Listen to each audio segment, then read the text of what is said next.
కూటమి ప్రభుత్వంలో దళిత ఆదివాసీ మహిళల మీద దౌర్జన్యాలు చేస్తూ క్షోభకు గురి చేస్తున్నారని వైసీపీ నేతలు ఆరోపించారు.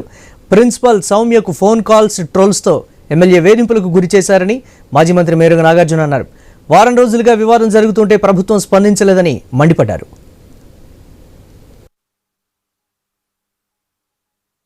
ఈ రోజు వరకు గత వారం రోజుల నుంచి ఇన్సిడెంట్ జరుగుతూ ఉంటే ప్రభుత్వం ఎందుకు స్పందించలేదు, ప్రభుత్వం ఎందుకు బాధ్యత వహించలేదు?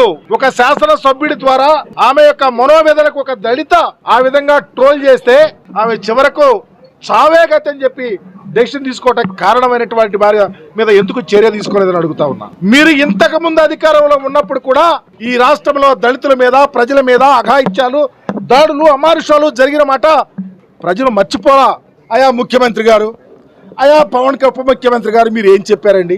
మేము అధికారంలోకి వస్తే మహిళల మీద చెయ్యేస్తే తోలు తీస్తారన్న